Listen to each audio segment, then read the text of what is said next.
Est-ce que le juge va subir les conséquences d'avoir fait autant d'erreurs? On parle du juge Mathieu Poliquin qui a donné une absolution à Simon Houle après l'avoir trouvé coupable d'agression sexuelle. L'absolution vient d'être annulée par la Cour d'appel du Québec. C'est une question qui est importante mais qui est aussi un peu compliquée. Alors on va commencer avec le contexte de la carrière de juge de Mathieu Poliquin. Restez avec moi, je vais faire le lien aux conséquences. Mathieu Poliquin a été nommé juge à la Cour du Québec en septembre 2021 par le ministre de la Justice actuel, Simon Jolin Barrette. Depuis qu'il est juge, il a livré seulement 3 décisions. La première, c'est le 24 mars 2022, une question de conduite dangereuse. L'accusé a été trouvé coupable et a eu droit à une absolution. La décision sur Simon Houle, c'était sa deuxième décision, le 21 juin 2022. Et depuis ça, il a livré une troisième décision, le 2 décembre 2022, sur une question de motoneige avec un permis qui était suspendu. L'accusé a été trouvé coupable. Alors si on veut parler des conséquences suite à sa décision à propos de Simon Houle, il faut qu'on parle d'abord des conséquences possibles. Il y a essentiellement 4 types de conséquences possibles contre un juge. Les conséquences officielles, administratives, symboliques et sociales. Il y a juste une conséquence officielle possible contre un juge, c'est de le démettre de ses fonctions. Ça, c'est l'article 95 de la loi sur les tribunaux de justice. Puis pour l'invoquer, il faut l'accord du ministre de la Justice et une enquête indépendante spécifiquement sur la destitution du juge par la Cour d'appel du Québec. Ça, c'est l'option nucléaire. À ma connaissance, l'article 95 n'a jamais été invoqué. La raison pour ça, c'est qu'on veut que les juges aient une bonne indépendance du gouvernement, comme ça ils peuvent vraiment prendre des décisions impartiales.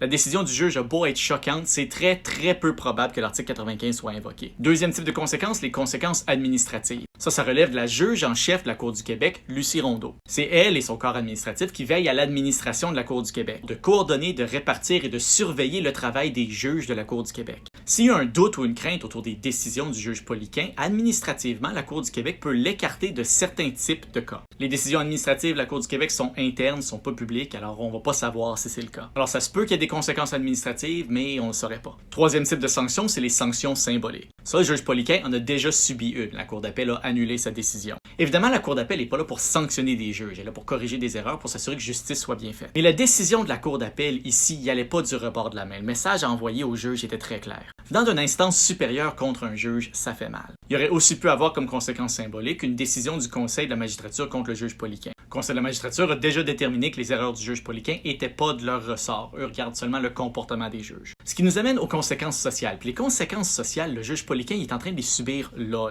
On a un système de justice avec une grande transparence où les juges prennent responsabilité pour leurs décisions. Vous vous souvenez du contexte sur la carrière du juge Poliquin que j'ai donné au début? Tout ça, c'est public, ça se trouve sur les sites web officiels de la Cour. Et ça, c'est pour que nous, le public, on puisse suivre le travail des tribunaux et s'exprimer si on n'est pas d'accord. Le juge Poliquin a vu toute la controverse, tous les commentaires, les manifestations que sa décision a faites. C'est sûr que ça va rester dans sa tête dans le futur. Et c'est à peu près sûr que tous les journalistes vont scruter ses décisions à l'avenir. Vous pouvez même le faire aussi. Lui, il va le savoir pour le reste de sa carrière, il va sûrement pas l'oublier.